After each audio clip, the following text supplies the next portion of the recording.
Hey everybody, Sean Holsinger here from HolsingersFlyShop.com. I'm going to stick with the competition nymph styles for a while. We've been tying a lot of them, I know, recently. Biggest reason is I've really been getting into fishing. Not so much competition fishing, I still haven't fished one yet. But I've learned the technique they use, which is a high sticking technique. And to do that, you need heavy flies. And so that's what we're going to tie today. I'm filling up. A lot of times when I tie these videos, it's to fill up my box too. So this is one that I do fish, not one that I just come up with. It's one that I actually fish, and it's a sexy Waltz worm. Same thing as the Waltz worm, except with a collar, and of course we're going with the tungsten bead competition style hook. We're using the Firehole hooks again. We're going to be using the nymph hooks in the Firehole 633. And these are great hooks. Like I said, we can get them at the shop now. And we're going to be coming out with a couple more lines here soon.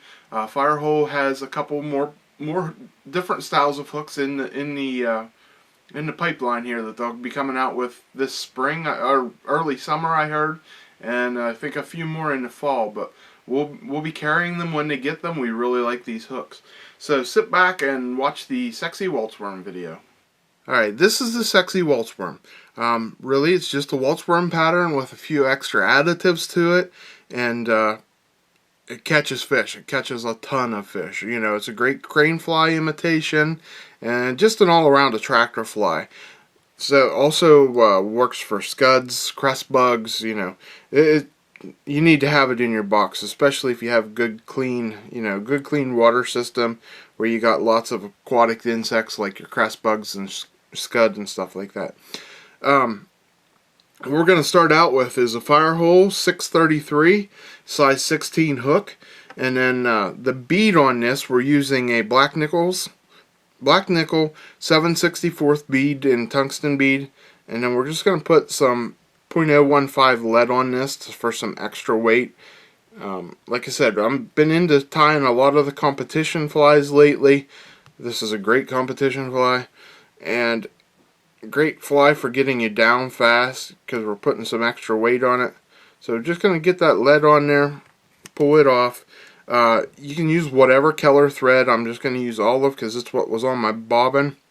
Use something dark though, of course, you know, dark or tan or something like that. But we're just going to cover that lead up and transition it nice onto our hook. Have a nice smooth transition from lead to hook. And I'll go a little bit, just a hair over the bend on that, just to make it a little bit longer. And now I'm going to come in with some chartreuse small brassy wire. You can use whatever color, gold, whatever color you have here. Just had this on the bench from the last fly I was tying. It doesn't shine through. It's such small wire, it doesn't shine through a whole lot, so it's not a big deal. It just gives you a little bit of extra color. Okay, we're gonna tie our tag or wire on there. Got our lead covered up. What I'm gonna do is bring my thread back, put on our dubbing loop tool. We're gonna make a dubbing loop on this, and I will back out for that. Alright, to make our dubbing loop, you see how I have a dubbing loop tool here, dubbing loop twister, and it has two U's in it. Most of them, it might not look like this, but usually there's like a U shape in it. What I'm going to do is I'm going to put my thread into one, and I'm going to make a wrap around it so I have my thread come through both of them. Okay, you can see there how it goes through both of them.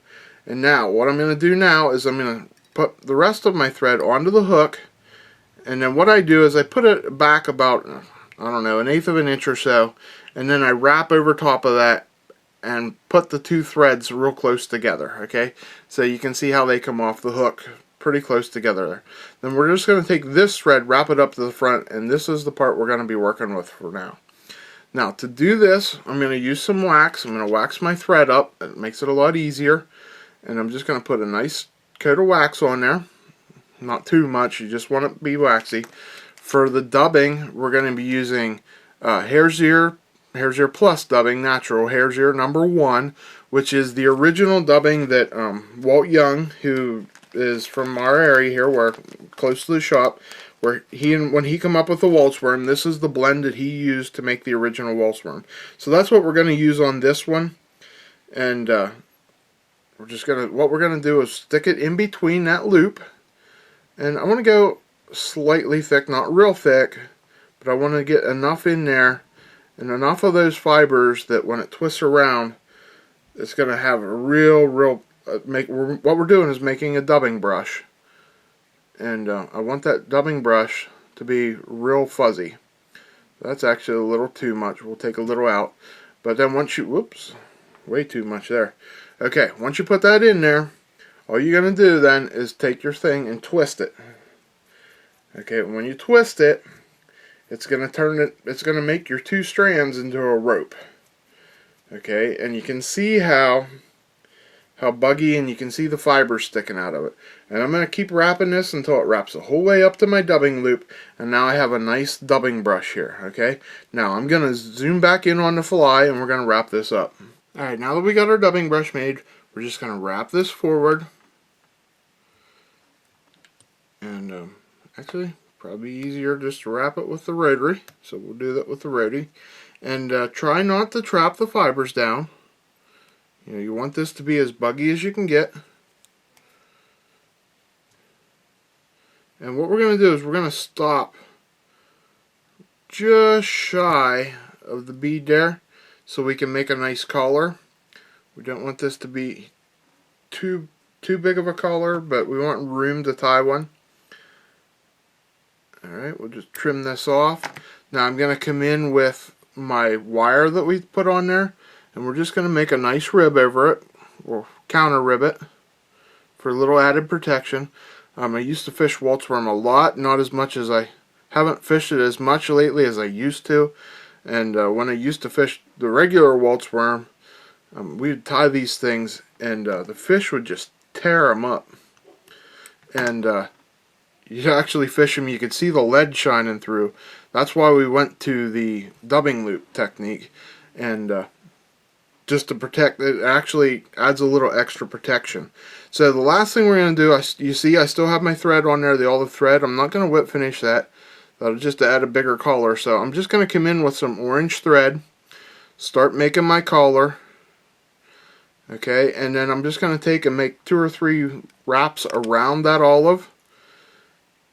And then I'll hold it up here, make a wrap or 2 behind it. What we're doing is we're just going to lock it in place with my collar wraps, trim them off, and then I'm just going to blend that bead into the collar nice, not making it too big, but trying to make it nice and smooth, a nice smooth transition there. And then we're just going to whip finish. And this is all that is to the sexy waltz worm. Very simple fly. You can tie them really quick, and they catch many fish. This has been a proven fish catching pattern for years, and like I said, the heavy weight of this gonna get it down there quick for you and get you in the fish catching zone. So give this fly a try. All the stuff you need to tie it, you know, from the fire hole hooks to the tungsten beads, we carry them at the shop.